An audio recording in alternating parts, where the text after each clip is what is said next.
a Playlist original.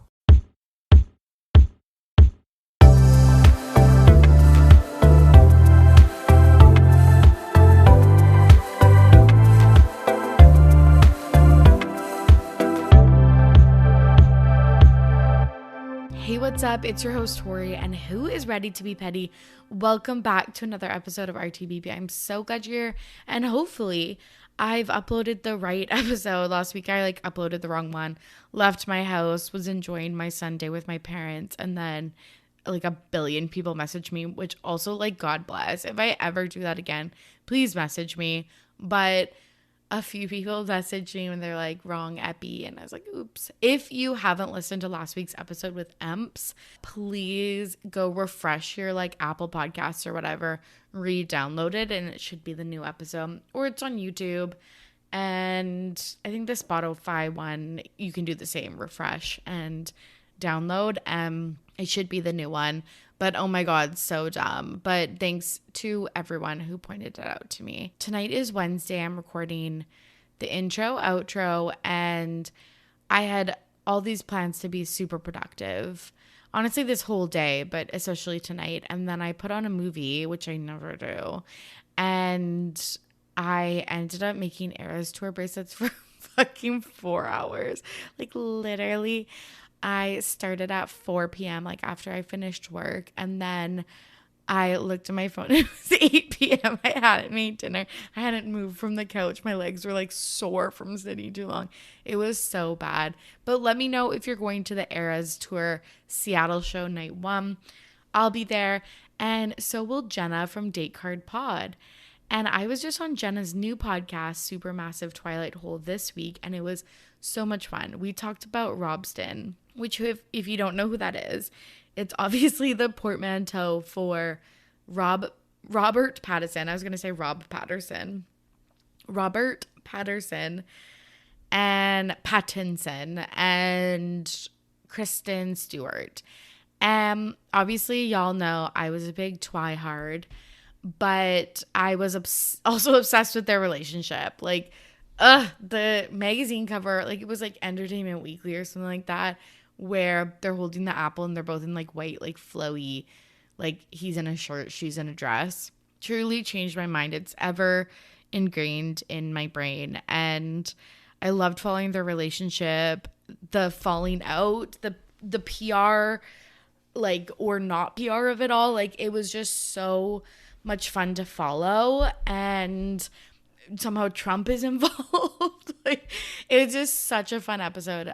When Jenna was editing it, she texted me and she was like, I can just hear you smiling through your voice talking about this.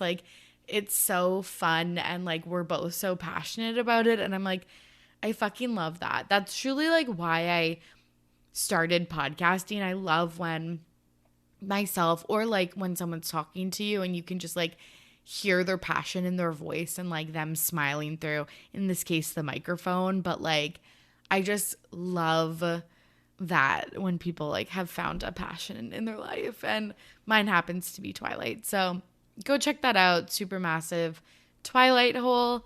And let's talk about Patreon. This week on Patreon, I am releasing my interview with Amanda Scheller from Peak Season, which was a MTV Canada TV show in 2009. It took place in Whistler, and when I tell you it changed my life, it truly did. So if you've never heard of Peak Season, it is basically The Hills or the City. Very, very similar, where every episode, where every conversation but every conversation ends with a longing stare and dramatic music, and nothing happens, but then a lot of things happen at the same time. It's 10 episodes, 22 minutes per episode, and it is so fucking good. As I said, it takes place in Whistler. I'm from BC, so it's very nostalgic for me, and it was such a snapshot for the time. And it was filmed in early 2009 and aired later in 2009. So to have that quick turnaround time, everything was so the trends were in, the places were still existed. It was just so fucking cool to experience. And I talk more about this on the Patreon, so go check it out. But I literally don't remember if I mentioned this. You can watch it on Apple TV, at least in Canada, for $10. I highly, highly recommend. You can just watch it one afternoon and then come check out the interview with Amanda on Patreon. She is like the star of the show. She does something absolutely incredible in the last episode. Like, it's fucking cool. So it was a dream to interview her, and I'm so excited for you all to hear it. I want to shout out 2 patrons this week. Sid, my Australian buddy, who, you know, when you're just like, you get on someone's close friends like list on Instagram and you're just like so happy to be there, and you're like, I don't know how I made the cut, but I'm here anyways. Sid, that's you. We have bonded over Gaylor, but so glad you've stuck around. You are truly a gem. And Michele, aka Shart Simpson, you add so much to our Discord channel. Seriously, I appreciate you so, so, so much. And we're so lucky to have you in the Petty Betty community. One other thing before we get started, I have been reading like a fucking menace. I feel like I will go in like waves where I will read like 4 books a week, like finish them in like 2 days, and then I'll go for like 2 months or a long period without reading anything. I'm definitely in the reading multiple books a week. Like, that's other than making Eras Tour bracelets in the evening and reading. Like, I literally am such a loser homebody. But I think it's because I have spent a lot of 2023 traveling. So it's like so nice to like just decompress and do these like simple activities. But anyways, I've been really into like fantasy romance novels where it's like there's not even smut to like the 500th page, but I'm like okay with that. Where like in other books I'm like, okay, like like page 10, like let's get to the good stuff. But anyways, it's been so fun to read. Find me on Goodreads. I think you can just find me under Ready to Be Petty or search my email, rtbppodcast@gmail.com, and come check out my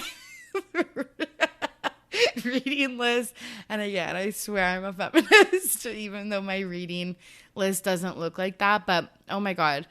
Or if you're reading something really good, DM me and let's chat about it, because I'm just so into books lately. With that being said, I have Becky Feldman on today's podcast, and she is a podcaster who covers cheap romance novels. So she covers romance novels that are under $5, and it's super, super fun. It's kind of like a review, recap, just like chit-chatty. I asked her what she likes to read at the beginning of this episode, and she really gets into like the filthiest of smut. It's very crude. It's very NSFW, but I'm also just going to keep it because selfishly, I want more people to read romance novels so I can talk about it more on this podcast. And this is very much like taking it from like I feel like Tessa Bailey or like whatever, or like Colleen Hoover. Like they're like a, I don't know, not like a 1 on the romance novel scale, but like, I don't know, like a 3 or 4 in spice level. And what Becky and I start talking about is defo like a 10. Like 10 out of 10. Ones that I don't even read. I may dabble time and time again, but like nothing of this sort. But I'm going to keep it in because again, it's like funny. And again, I want to subconsciously or consciously have the RTBP listeners dip their toes into the world of romance novels. So with that being said, I think I've said that 10 times. Huge content warning for the first, 10 minutes.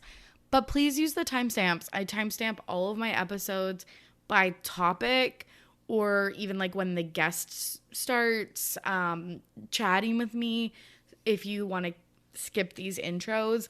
So use those timestamps. And if you don't want to hear about alien romances with a very, very specific type of job, and I'll leave it at that. Yeah, just use the timestamps and skip ahead. Okay. Long ass intro for a long ass episode, but I'm so excited for you to listen. Here's my conversation with Becky. I'm back with a very special guest. Becky Feldman from Too Stupid to Live is here. Becky, how are you? I'm doing so good. How are you doing? I'm good. I realize it's so funny. I feel like I have podcast, collaborators that I like speak to regularly, that I was like, oh, we haven't like recorded since December. For some reason it just was like in my head that it was yeah, and we were just like talking about like taking a hiatus, and I only do 2 episodes a month, so I feel like I don't know, I feel like time for like in my brain feels a lot shorter in podcast years. In podcast years 3 months means a week. Yeah, it's so funny how my life now is like in terms of podcasting, like record and posting schedules. So yeah, that's too funny. We talked about a specific book on your podcast because you cover romance novels. That's right. What have you been reading lately? Is there anything that's like piqued your interest? Yeah, I mean, lately, like I guess I was into it maybe year ago, and now I'm kind of like circling back into it, but monster romance is yes. I feel like there was a second where maybe it was like a few months or 15 years in podcast years where I was just like reading like fantasy romance, and then I've had like, since I took that hiatus on the show and then came back, and I usually ask the guests like, is there any like kind of subgenre that you're interested in? And so the guest suggested alien romance, which I kind of equate with like monster romance. And so I reached out to another friend who is like queen, like she's always someone that I like will reach out to for like an alien romance recommendation. She gets it, whatever. But then for some reason she like recommended this other series to me that I'm now very much into. It's Morning Glory Milking Farm, and it's so messed up. Is this with aliens? Why have I heard of this? This is with minotaurs. Okay, no. Yeah.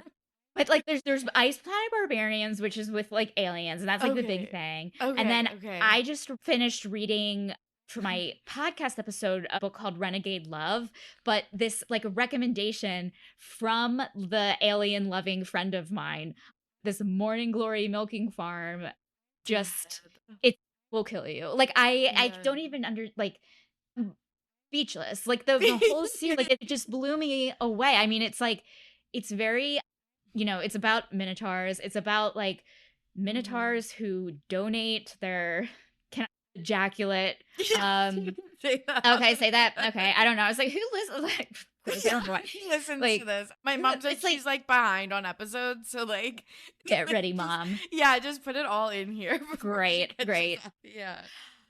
So it's like this, like in this world, there's like an alternate reality where there's like minotaurs and elves and orcs, and they like, they're in this world, they exist. Like, usually they stick to their own towns, but sometimes in a metropolitan location, you'll see like, I'm probably doing a terrible job.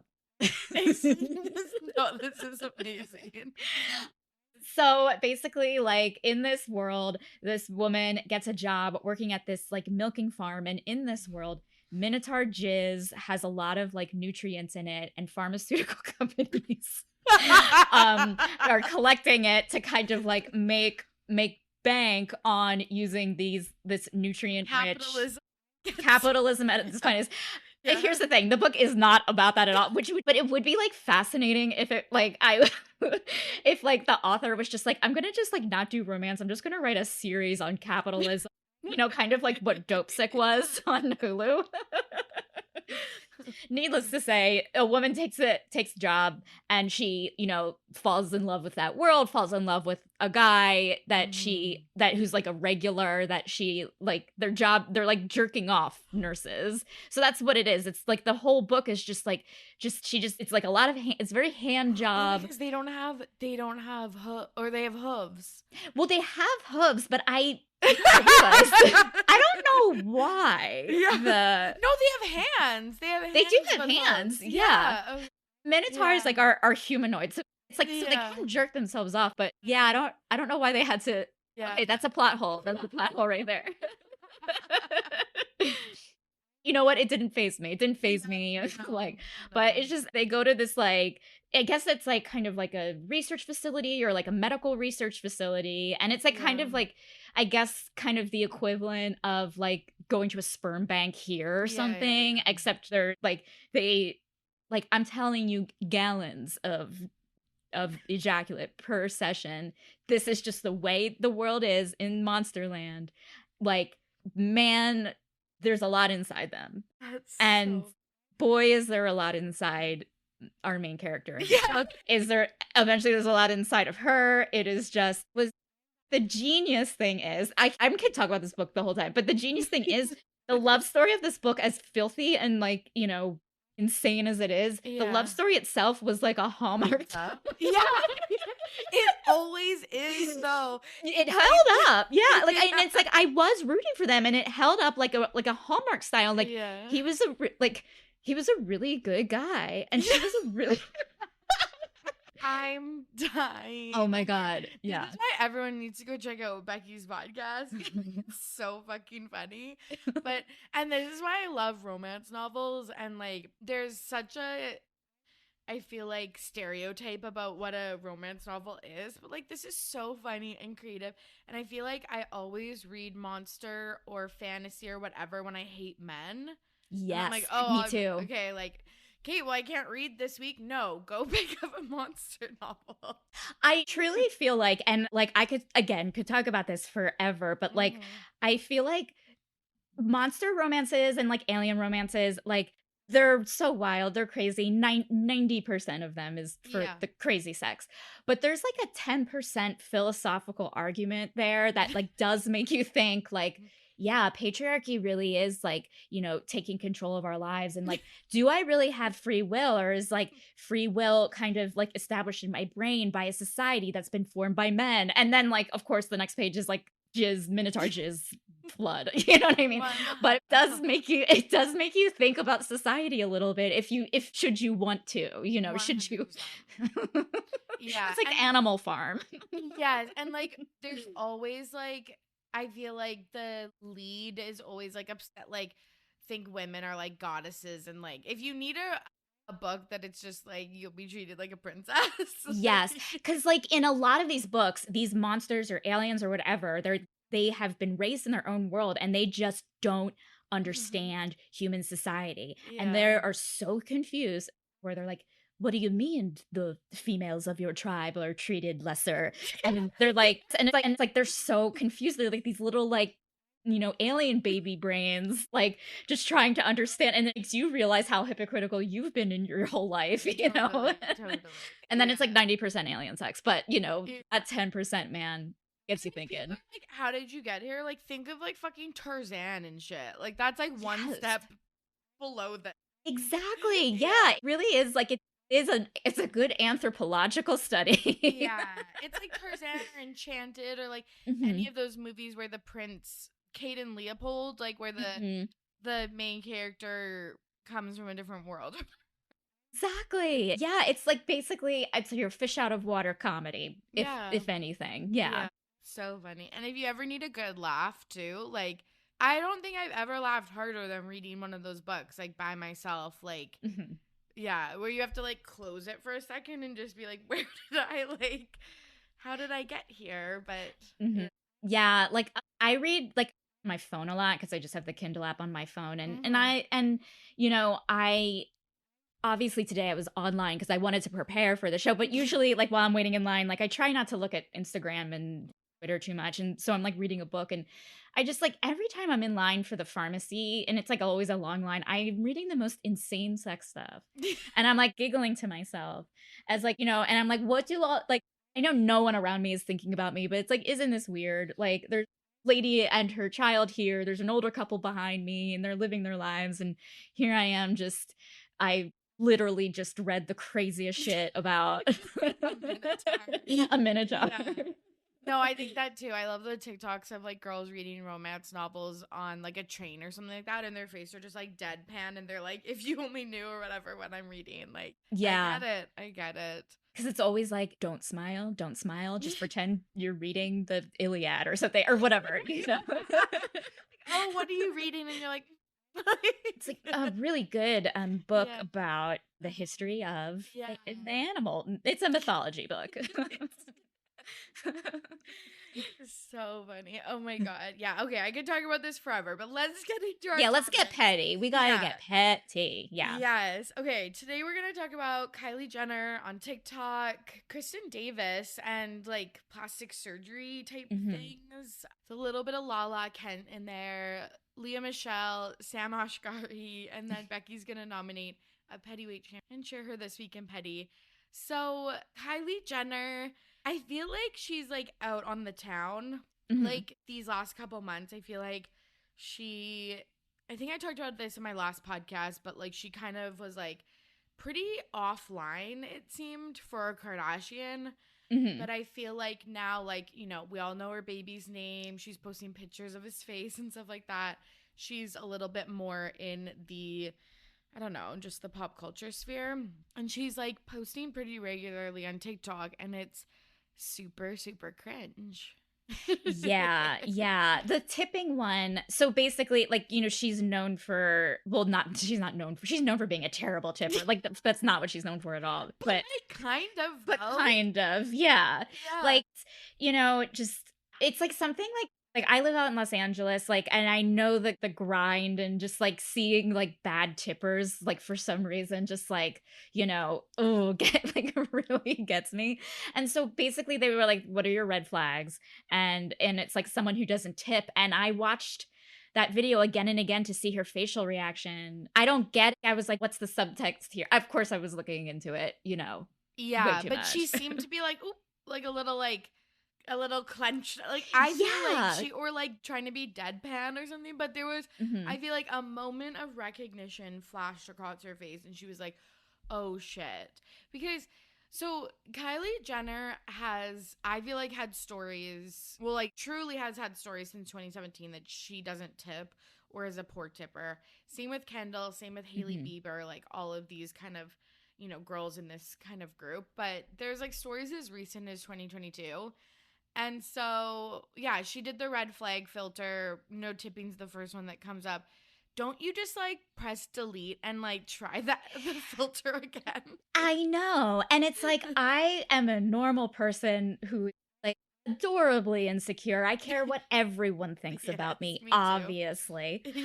And it's like, you wouldn't, like, here's someone who like you wouldn't, like, that's kind of what blew my mind. And it's like, and the fact that she like posted it back kind of makes it seem like she's like doubling down on her opinions of like, service industry. And I just like I'm like, fuck you, man. Like, seriously. Yeah, I feel the same way. And like I've talked about it on this podcast, like ad nauseum, just about like how important tipping culture is, and like how I will tip regardless if they like give me the worst fucking service like ever.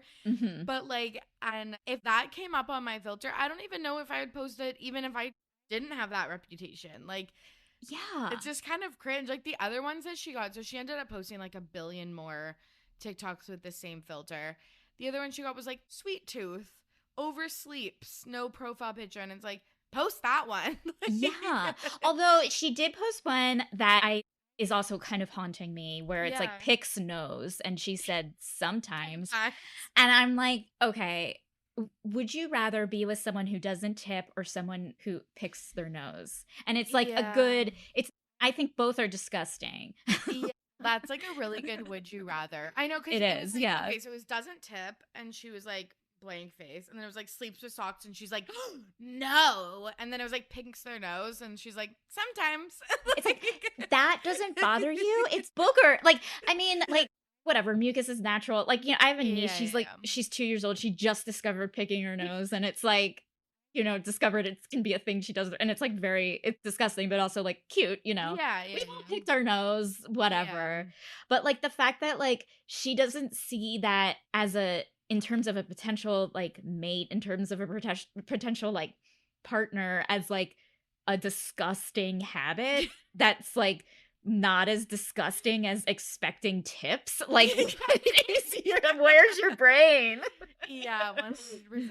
And I feel like sometimes girls like that, like, are just kind of like, oh, this is like quirky. Like, this is a quirky one. Like, I'll just post it. And then I think everyone was just like, this is just not hitting. Like, no, this is like, now there's like multiple articles written about this. Like, yeah. And like her other ones, this one also, I was like, this actually, I feel like rings true, was like, doesn't like music, wears low-rise jeans, litterer. And I was like, no, she actually kind of like seems like a litterer. Like, oh yeah.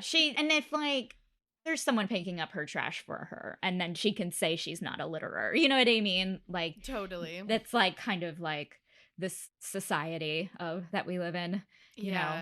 I was like, just reminiscent. I used to be a dog walker, and I would just like walk dogs, in these really fancy neighborhoods in Los Angeles. And like, how like there was like people would always be like, oh, like, when you like pick up the dog's poop, do you put it in someone else's trash cans? I say I always do in those neighborhoods, because no one in those neighborhoods takes out their own trash. They have never touched their own trash can. And like, that's kind of how I'm like, are you a trash can toucher or are you not? That's how I differentiate people. Society. Yeah. No, that's so true. Yeah. If I was just being like, one time, like when I first started, I'd be like, oh, where are your trash cans? And they'd be like, I don't know. Like, the gardener takes care of it, and would just like leave me to my own devices. And so then I, like through the years was like, okay, I guess I should just throw it away, because these rich people don't know where they keep their trash. That's so ridiculous. Yeah. Have you used this filter before on TikTok? I haven't. Actually, I'm more of a TikTok viewer than a TikToker myself. Same. Are you? What about you? Do you have? I have TikTok. I like rarely post though. It's something I've been trying to get into. But if you did the app, what would your red flags say? Oh, okay. I think my red flags would say, doesn't laugh at your jokes.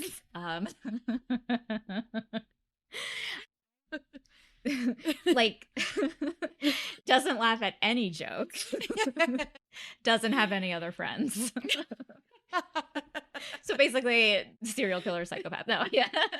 That's so fucking funny. I was like thinking about mine. So I actually did it. Mine was Sweet Tooth, which was like, okay, Kylie and I, like besties, talks during films, which I'm like, oh, yeah. No. Good night.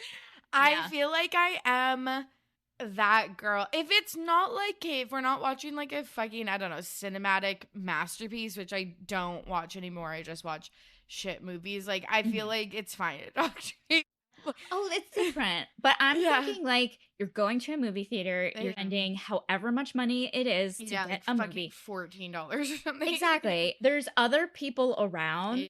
Like that kind of talking during a movie, I'm like, no, you're just being rude to other people as well. And I think it certainly is a reflection on that person. Yes, absolutely. Then my last one was socks with sandals, and I also am very guilty of this. Oh, okay. Yeah. With like socks and slides, or like I had some Australian friends visit this past month, and one of them, one day was just like, you know what I find interesting here? Like, so many people wear socks and sandals. I'm like, yeah, that's true. I guess in the Pacific Northwest, we're I guess so. A little hippy dippy. I'm like, oh yeah, I guess maybe when it's like winter or something. Yeah. Like, I feel like I don't usually see socks and sandals all that much, but like sometimes I'll see like, how like sometimes there's like backless shoes or whatever, like, and it's like but closed toe. Yes, kind of like I'll see socks like with mules those. Or yeah. But yeah, that's like the clogs. closest. Yeah. Yeah. Yeah. Yeah, for sure. Do you think that celebrities should be able to have TikTok?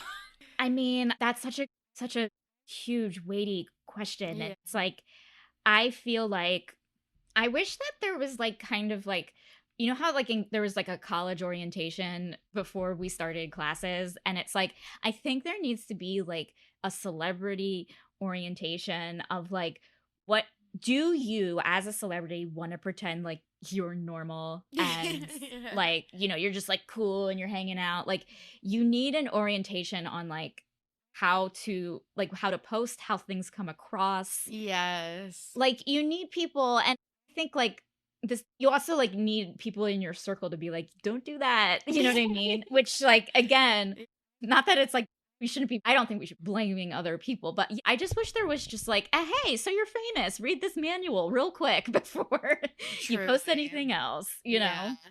Yeah, I feel like she usually is like pretty, not like PR-y, but like curated. And then I feel like she was just sitting at home by herself one night and was like, I'm just gonna like throw a billion things on TikTok and see what sticks. And I don't know, I guess this really stood out to people. And I guess like, we all dick around on our phones when we're home alone. And like that's kind of like what I got, the vibe of like, oh, if I were doing this would just be me dicking around. But since it's her, obviously, it's like making rounds. Yeah. And it's just like, what? Like, and I always think about like, I would never post any of that stuff. And it's like, what stuff didn't she post? And that's like kind of like fascinating of like, what were the rejects? 100%.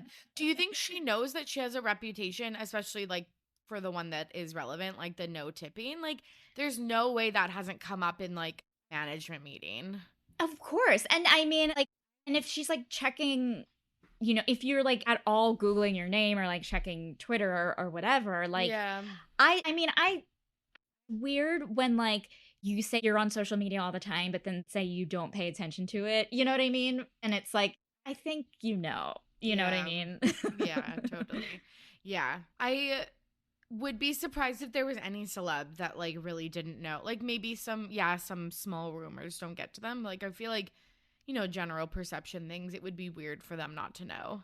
Yeah. And I mean, it's like you see it all the time, like just with like the things that trend and like, when you're like watching TV, like you see a show like Veep or like kind of, or even like The West Wing or like things like that, or like how quickly like things trend and how much it affects you and how much it affects like the way people view you. And it's like, if it's like those things do matter, like, or you can make them matter, you know what I mean? Like depending on who you're surrounded by and like depending on like what your like priorities are in terms of like how you represent yourself, like those things matter, to some people. And and that's what's so funny about it too.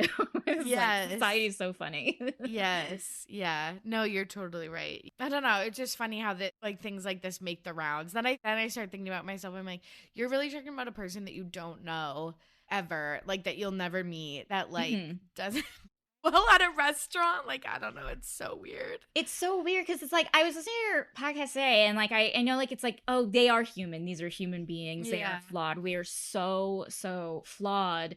But like again, like it's like, oh, I wish like Kylie could just get the manual that says, hey, when you're dicking around on your phone, it's gonna be news now. Yes, lady. like it's yeah, it's not gonna be like, oh, you're just like whatever anymore, like you're not, and it's like like post it to a private account, keep it in your drafts, or like I think there's options where you can like just you can post it but make it private or whatever and like just send it to your friends. Like exactly. Like it's so weird to see celebrities like using their phones like the way our parents do, in a way of like this did seem like a boomer move of her just like being like, let me try out this new filter, then like post like and it's like it's cute when it's like your mom, but you know like this is Kylie Jenner and you know.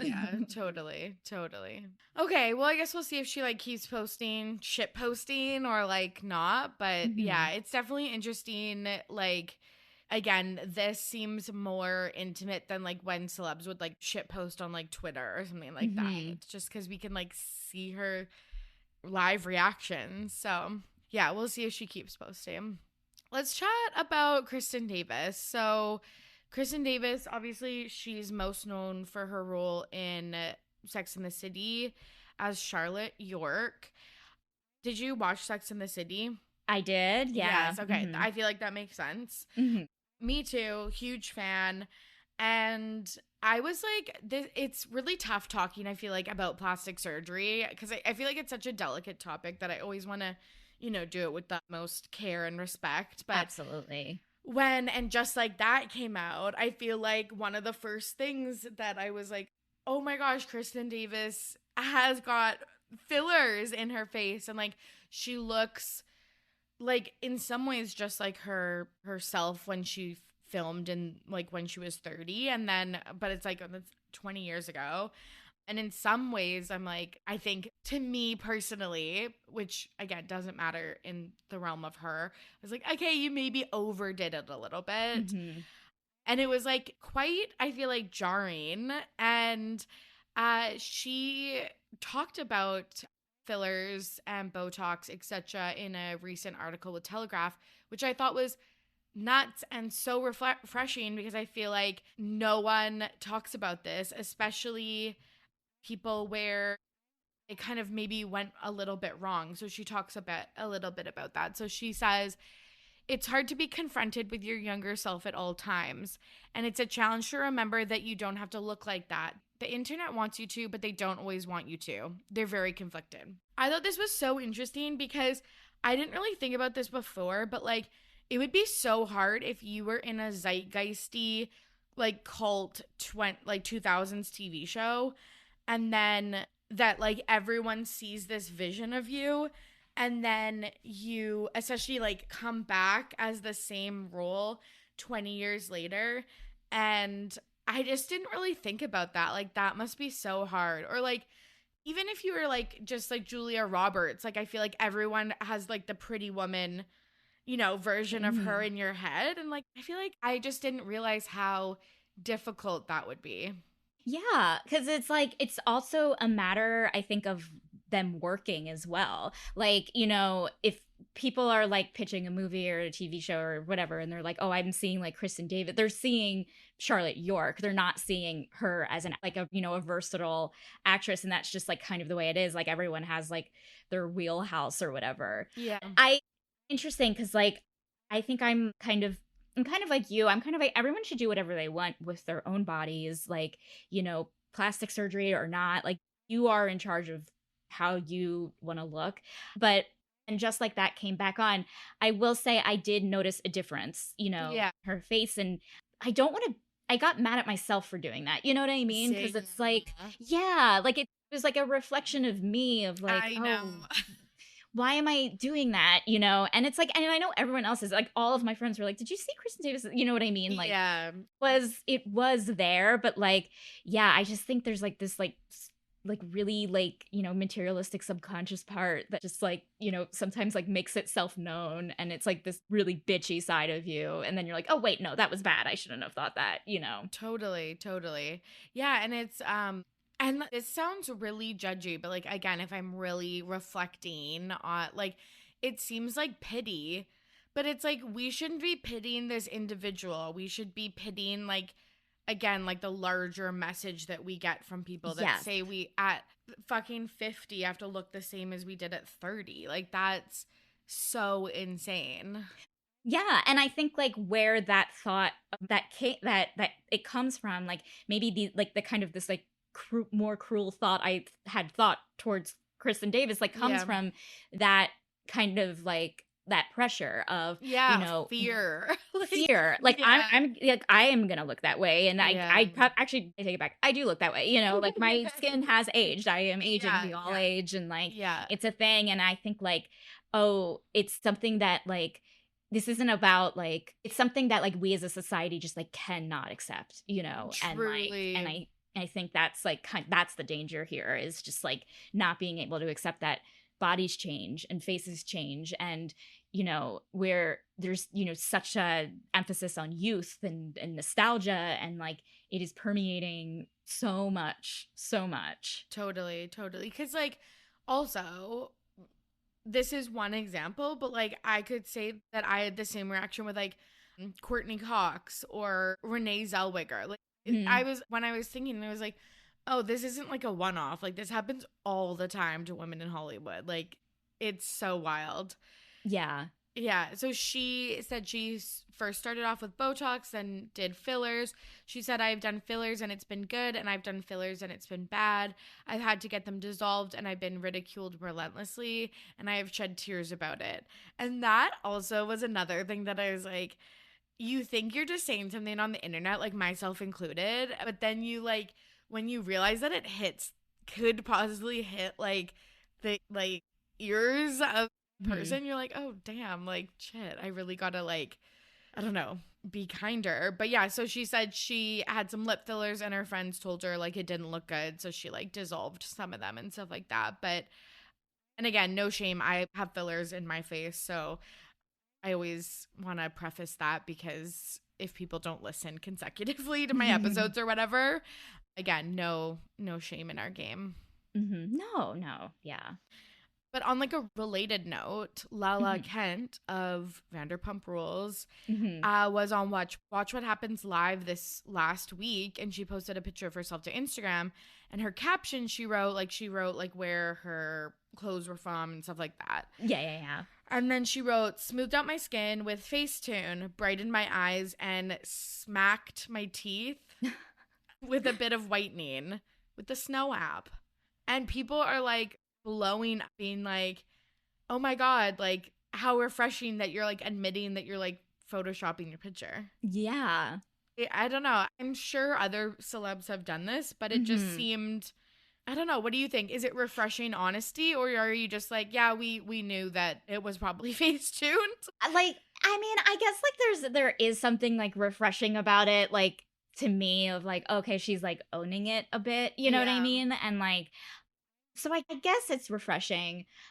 Like, yeah, I feel like we're gonna reach a point where it's like we are all so public is becoming so savvy that it's like, yeah, we know, like, Yeah, you know, yeah, you yeah. don't need to call it out. Like, it's like that was fun. That was funny the first time. Yeah. Maybe. Yeah. No, totally. That's so funny. Yeah. It's what would be more refreshing is maybe if she just used it like Yeah, I mean, like just posting no filter, no makeup. Like, I think that, like, how yeah. revolutionary would that be? Yeah. Yeah. So funny. And then in her stories, she was posting also about her injectables and have talked about pretty much done like everything in her face except for her nose, which I think like is interesting because I'm like, yeah, I feel like we knew that, but like you're talking about it, which is cool. But then sometimes I think about it, but I'm like, but your subconscious eye still looks at this person and says, like, whoa, that is a beautiful woman that I like don't look like at all. So I'm like, even if my like conscious brain knows about it, like my subconscious brain doesn't. Yeah. There's like a part of us that are always going to have that high school mentality in a Yeah. way, you know? Yeah. And it's just like, and it's like, maybe it is like kind of like our internal critic, and it's like we're calling it, you know, but like our internal critic is a very immature high schooler for a lot of us. And like maybe when we think thoughts and see ourselves, like that could be what's talking, you know? Yeah, yeah, that's so true. That's such a good point. Well, I'm excited to see where this conversation goes. Like, speaking of Kylie Jenner, there is a point in the season 3 of the Kardashian trailer where she says, like, we got to talk about beauty standards. So, I don't know, see how these like celebs are, I don't know, changing some of these conversations Hmm. or not, or in a surface level way. We'll see. Yeah, I think it just all depends on like their career trajectory and like what's good, what's bad, and you know what's going to keep them relevant. And I think like Yeah. that is the issue, is like this like need to maintain relevancy, you know, Yeah. like for some reason women need to maintain relevancy, like, you know, like we have these greater pressures, you know. Yeah, like you think that they need to retain relevancy by changing conversations about this or by changing their faces. By changing their Yeah, faces. yeah. Yeah, because it's just like, oh, for every shitty thing that like people are saying online, I know that people are saying shittier things in studio meetings at the moment. You know what I mean? Right, Like yeah. everything shitty that people said about like Kristin Davis's like face, of course it came up in like planning. I mean, I'm assuming here, but I imagine that something was mentioned by someone, whether it was an actual meeting or just a one-off statement on the set of And Just Like That. Like Right. the things like so cruel, but like I think like just knowing what goes on behind the scenes, like I don't know, it just you're just trying. Yeah, Just trying her best. that's so true. Yeah. Yeah. Yeah, you're right. Because like, what is harsher than the public? Like, is the exec set like a television network? Yeah, Exactly. And it's like you execs are like, banking on celebrities, like how the public views you will will affect your career. Like right now, like there are celebrities who are like, oh, I didn't get this part because I don't have enough Instagram followers, or like, but it's always like, even though it's like those are like exact numbers, it's always been like that. Like celebrities and actors and actresses, and they're always losing out because of like how the public views them. It's, it is like, and I don't know. And so, and I definitely think like the face, like indicative of that, 100%. Yeah, no, that's so true. It's such a complicated issue. It I feel really like. is. Yeah. Yeah. Yeah. Mhm. All the best to Kristin Davis and to Lala Kent. Like, Mhm. truly. Yes. All the best. So let's talk about the Tonys. They were Mhm. last night. Do you Mhm. like, are you a Broadway girly or a.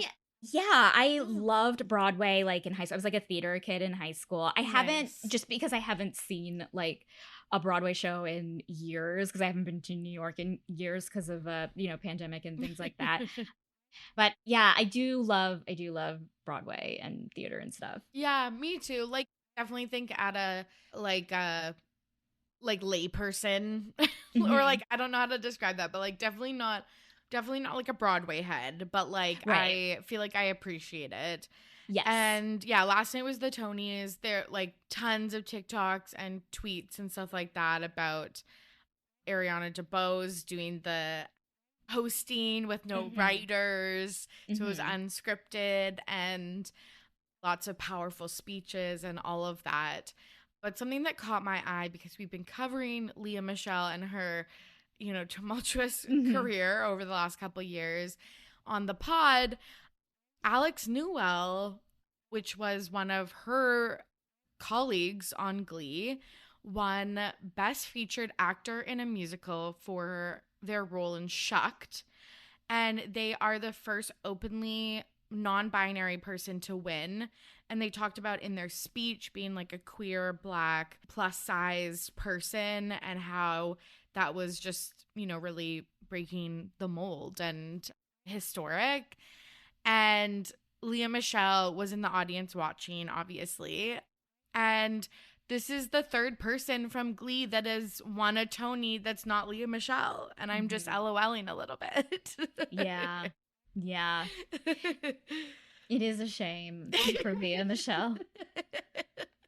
Like, it's just, karma is real, like, for sure. So when Leah Michele, like, her, I feel like, cancellation in 2020 was because she, I think, tweeted her support of Black Lives Matter, and a bunch of Black cast members from Glee were like, okay, but you bullied me, and Mhm. like it was racially charged, etc., on the set of Glee. And Alex Newell tweeted, "Get her." Yeah. It's just so iconic. So they won a Tony. Mhm. Leah was ineligible to be nominated because she's not part of the original cast Mhm. of Funny Girl. And I don't know, it just seemed like icing on the cake of like a very funny and sad, obviously, but But it you is like the like comeuppance. Like, yeah. exactly. It's like Yeah. we love a comeuppance story, because I think in general life is life is unfair, like, to so many of us. And when you see something that's like someone like that's fair, even if it's just like through the lens of like someone winning a Tony Award, of like, yeah, good people win in the end. It's like, Yeah. like means so much. 100%. Yeah. And just like everyone was like celebrating them, and like the crowd was going wild. And Mhm. yeah, it was just, I don't know, it's just rich. And then, of course, people are like, oh, like, has this happened before? And they were talking about how Jenna Ushkowitz, Mm. and Mhm. then Ali Stoker from one from Oklahoma. So Jenna has 2, Allie has 1. So this is, and Leah Michele is none. No, yeah. It's so weird. I'm like, she's like someone who's such an enigma, and I like want to know, like, has she learned? Like, how has her personal growth been, in these last 3 years? And like, it's such a shame because I feel like her character, like, it was such a dork in Glee, and like kind of was like victim of bullies, and to know that like she was a bully, it's just like, I don't know, especially for a show that meant so much to so many people and like was about diversity and yeah, I mean, I'm not that it didn't have its problems or things like that, but just like was about like a 2008 way. Exactly, which, looking back at 2023 really probably wasn't anything, but at the time it meant something. And just to like know that like, oh, you acted like that on set, like that really does like tarnish you, and like 100%. People like look at her and think of her as like this, like she is, it's hard not to be like, oh, she's a bitch or something, just like because of those stories. And like, totally, I don't know what it is. It's like the way maybe she talks or holds herself or whatever. Like there's just no winning, and no, I know, sometimes deservedly because 100%. Yeah, Mhm. totally. Just because I feel like she's such a like generational talent that you're like, why can't you also just be like nice and fair and not racist? Like, is that too much to fucking ask? But apparently it is. Apparently it is. Yeah. It's like, you have to forget, like, oh, there's so much transparency between celebrities and us, and it's like hard to remember, like, oh, these aren't my friends. I don't know them at all. Why am I holding them to a standard like I'm holding my friends to like I'm holding myself and my friends to a standard? I don't even know them. Yeah. No, I know. But I do think if I ever am like gonna send a bitchy tweet, which I don't do often anymore, I will be saying get her. Yes. Yeah.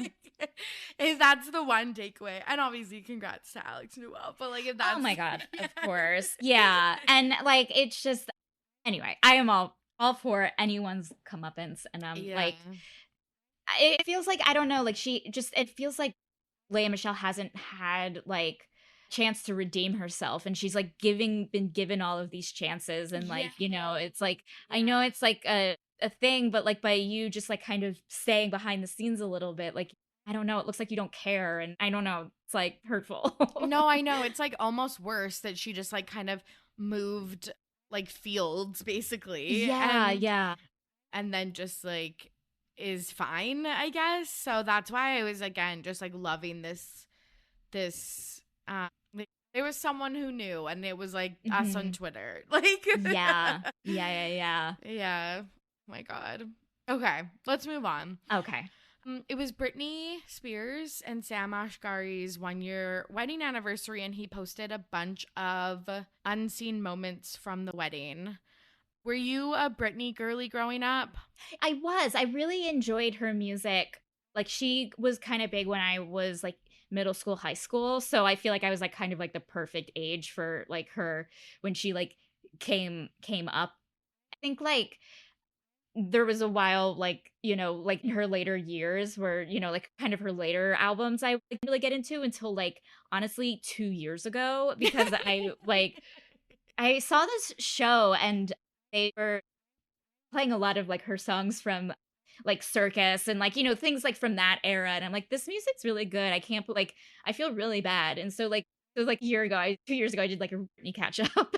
I love that. But no, you're so right. Like obviously most of her earlier works are kind of what's like played at, basically everywhere you go. But I love Blackout. I love Circus. Yeah. Like there are some bangers on her like later albums, Britney Jean and stuff like that I listen to regularly. So yeah, I love that. It's just like like they just started popping up on like Spotify workout lists, and again, like I'll see them in a show or I'll like whatever, and I'm like, this song is really good, and then you realize, oh, it's a later Britney Spears song. And it's like, man, I should have given her the time of day. Yeah, no, I get that though. Just because also I feel like when these were coming out, it was like, oh, if you didn't like catch it on the radio or buy it on iTunes, you just were like SOL. But now Exactly. we Yeah. have, you know, Spotify and stuff like that, and YouTube. It's easy to go back into the archives. Mm-hmm. So yeah, he posted like a little montage of their wedding, which I thought was really interesting because I don't know if you're on this side of TikTok. I actually hope you're not. But like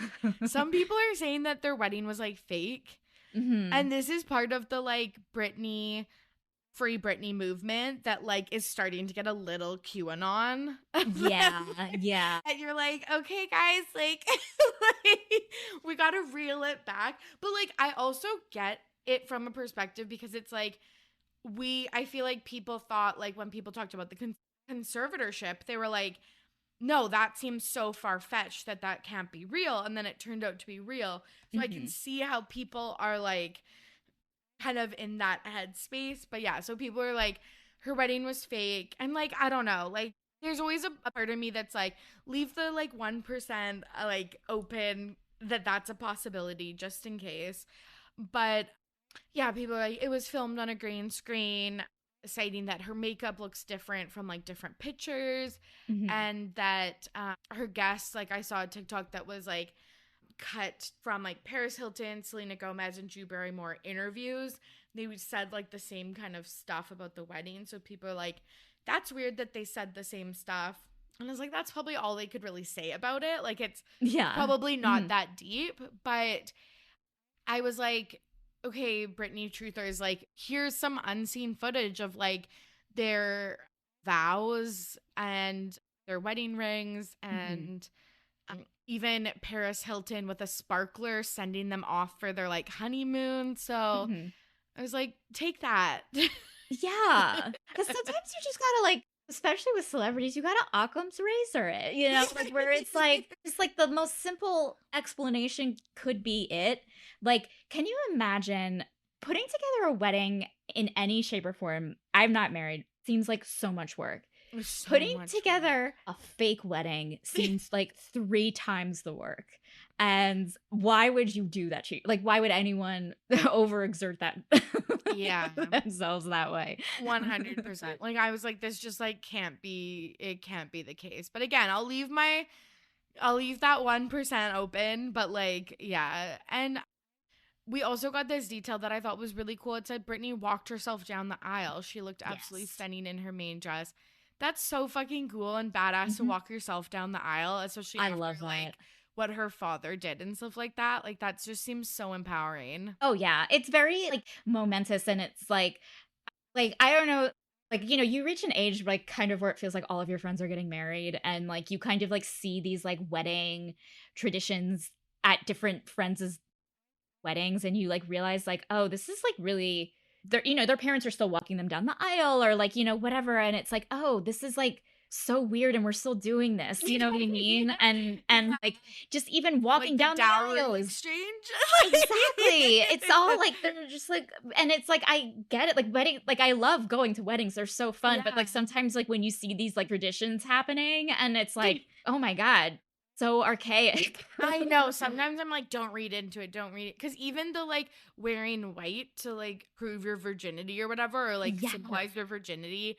And then, like the dad walking you down the aisle, like to give you away and stuff like that as like, again, like a economical, like.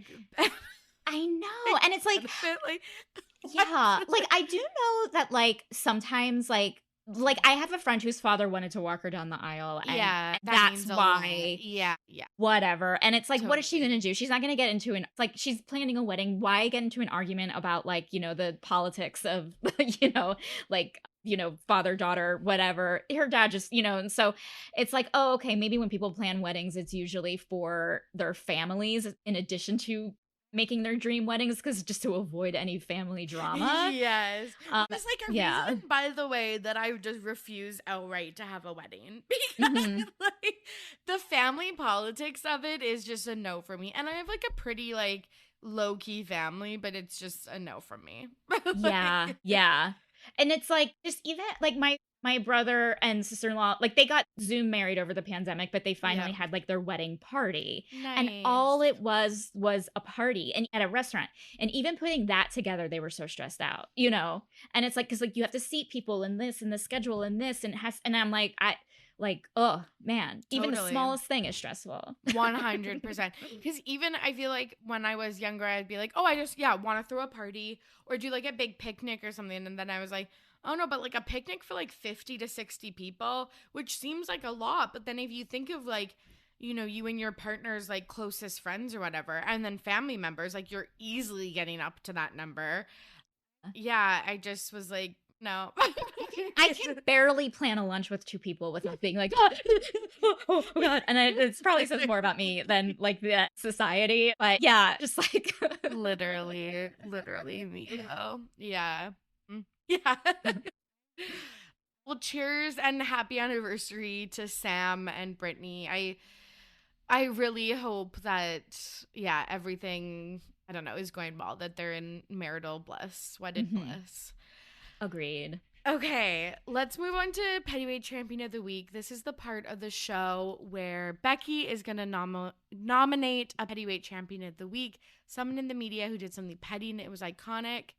Becky, who are you nominating this week? Okay, well, this week I'm nominating, and this is happening today, so I don't know how this is going to transpire once this episode is out, but today, I don't know if you watch RuPaul's Drag Race, but Kahana Montrese and Heidi in Closet, like, kind of got into, like, a Twitter beef, and there's something going on this season. Heidi had left the show after kind of, like, whatever, and it's, like, I feel like, and, like, there's something more going on that I imagine is going to come out once the season is over, probably at like a reunion or something. But today is the day, folks. Today is the day where they were kind of like tweeting back and forth. So I'm nominating the 2 of them. I don't know why. Like, I love Drag Race so much, but I hate competition, and so it's like kind of like I love the Great British Bake Off so much, but I hate competition, and I just like don't like it when, especially the Miss Congeniality,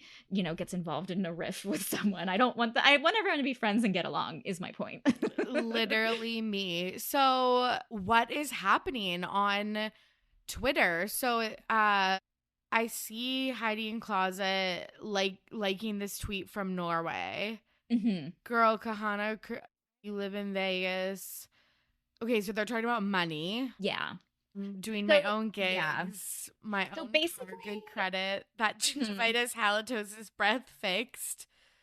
Oh, okay. So this is like stemming back from, I'm assuming, again, I could be wrong there. Again, this is from the episode. From this episode. Yeah. There was the Snatch Game episode where like Heidi in Closet was kind of like, Kahana Montrese was kind of bombing, and like Heidi in Closet was kind of like throwing her, or claiming to have been like throwing her kind of like jokes and asides and things like that, but they kind of to Kahana, but what she was saying hit below the belt, so it did kind of look like, oh, is she kind of like negging her, or is she helping her? It's like kind of unsure, and it's like everyone knows that like Kahana is is openly said that like she, you know, acting isn't her main strength on the show, and so it's like, oh, people are usually like sensitive to that, and it's like, was Heidi in Closet being sensitive? We don't know, but Heidi in Closet had been just left, and without any sort of,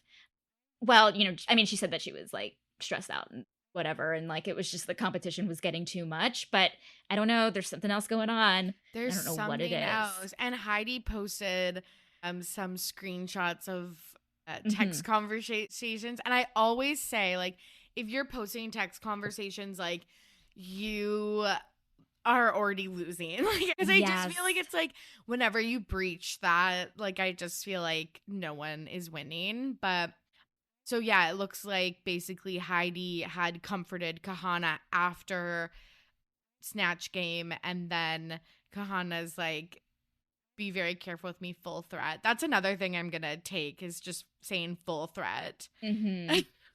It's like, okay, thanks for explaining that. Yeah, thank you. Yeah. Like, if you didn't get the subtext, that's a full threat. I'm mad at, this is me angry. Just I don't need to tell you that, but yeah. Yeah. because I guess Heidi was kind of subtweeting them. So yeah, man, oh man. Yeah. So yeah. yeah, we'll find out what happens tonight on Drag Race.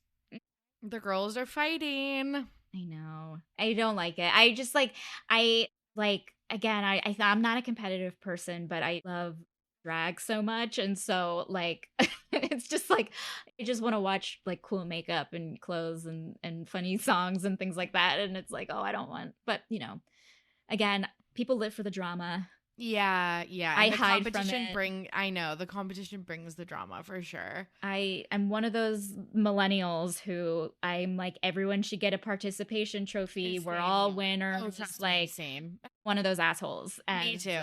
Yeah. Me too. Okay, well, we'll have to do a small little mini update once we see the episode air. But yeah, oh my gosh. Great Pettyweight Champion of the Week. I do, like, in my head, I'm like, don't post screenshots, but I'm like, do post screenshots. Like, yeah. Like, I mean, I'm a big Housewives person, and again, this makes me laugh when they like come in with receipts and they've printed out text messages, which is so my funny. favorite. They're like, Andy, I printed out. Yeah, and it's like, first of all, you didn't print it out. You got an intern to print it out, and second of all, like stapled, like yeah. And it's like stack of papers. Yeah. Oh my, and like that's the thing now. They're all like coming out in the reunions. They all have like their filing.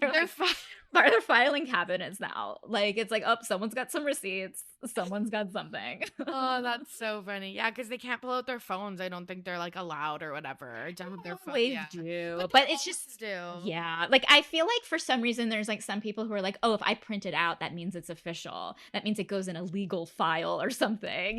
Versus like a A or whatever. Yeah. God, that's so funny. Yeah.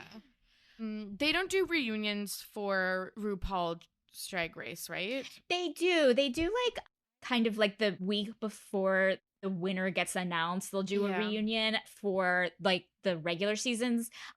All Stars? Someone can correct me if I'm wrong. I don't remember them doing that. Maybe they did for a few seasons, but I feel like maybe not the previous All Stars. I'm not sure. It might be hard to get them all in a room if they're like, celebrities in their own right. Yeah. At this point. But okay, well, we'll see if there's any printouts. Like, we'll see if they've printed out on their computer paper. Yeah. Little holes on each side. God, that's so funny. Okay, finally, it's time for This Week in Petty, where Becky's going to share a story about something that happened in her real life that she's petty about. What are you petty about this week? Well, I need you to kind of reel me in if I'm taking this way out of control, because I am a sensitive person. I feel feelings fully felt. Yes. So every summer in Los Angeles, there's like the Fringe Festival. And so like last summer I participated in it. And then like this summer, I saw a few shows and I like ran into people that I had met at the last festival and they did not remember me. And they were like, hi, I'm so-and-so. And I didn't know, like, I forget people that I've met before as well. Like it's happened, but it just like felt like everyone forgot who I was that day. I don't know what it was. I was just being very poetic. And so I'm kind of like, for some people I was like, oh yeah, we met. And then they're like, oh, I'm so sorry. And then I felt bad because I made them feel bad.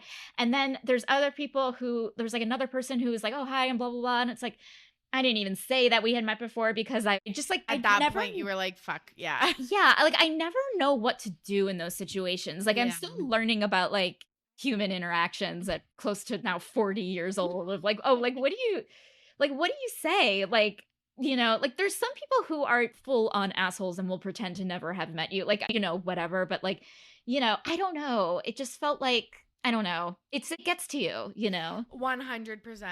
Also, it like surprises me because I feel like even if I don't remember a person's name or how we met, so I just went to a work conference. It's a Canada-wide like association. I've been in my field for like almost 10 years.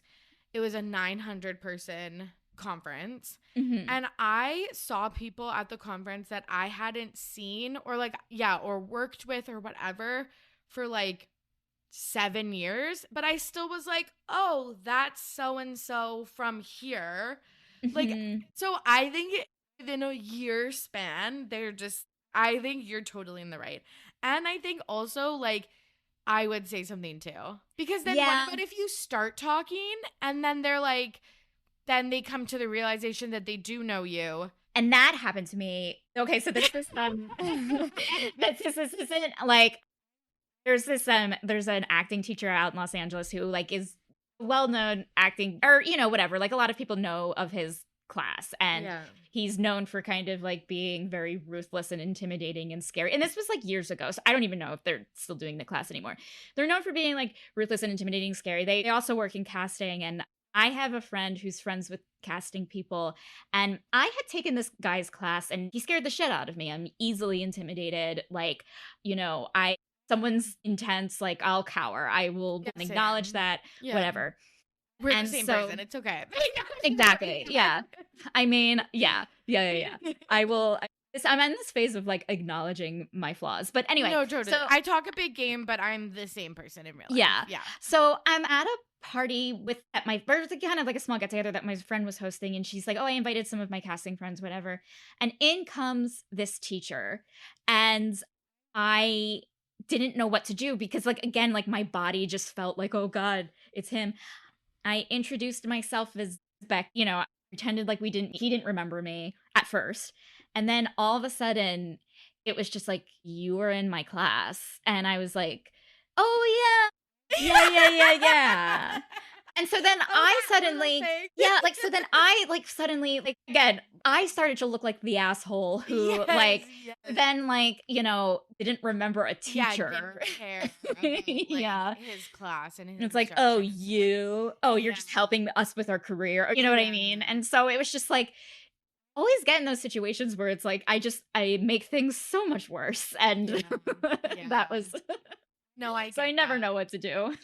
No, I think you're right to call it out in a nice way, obviously. Mm-hmm. And I think it's bad within like a year if they didn't.